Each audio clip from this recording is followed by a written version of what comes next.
to my mind, and not just hanging the Quran around your body. What's the ruling for then hanging Quran in the house? So people, for decoration, they might have the Ayatul Kursi in the front room, or have other aspects of the Quran in various parts of the house. Is that allowed? Right. The ulama, as they say, and we really need to think and not to take things, as you said in the beginning, controversial issues. In controversial issues and things that have been done by fathers and forefathers and so on, sometimes it's a shock when someone will tell them not to do these things. Right. They say, what's wrong with having verses of the Quran on the wall and things like this? We need to really think, and go back to the way of the Prophet ﷺ. What's the benefit of this? Was the Quran revealed to be decorating the walls and so on, or it's revealed for us to recite it and to reflect upon it and to act on it? Right.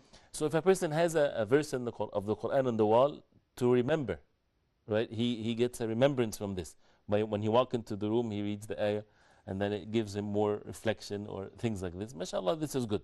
But for decorations, for things of that nature, this is bad manners with Allah subhanahu wa ta'ala. Quran is not revealed for this. Okay. Or a whole entire Quran to be put in a room or in the car for decoration or for protection. This is waste. The book of Allah needs to be recited, needs to be implemented, not to have the dust accumulates on it for no reason.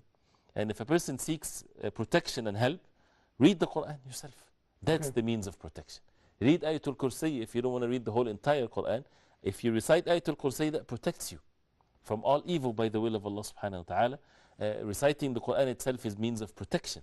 But to have a copy of the Quran next to you or in the room or so, where's the evidence that this by itself protects the person from evil and so on? Where the actions? This is the same thing when people would have a tape of the Quran on or Surah Al-Baqarah in the house and so on. No, you yourself recite Surah Al-Baqarah. These are the means of protection, your actions, not the recitation of someone else.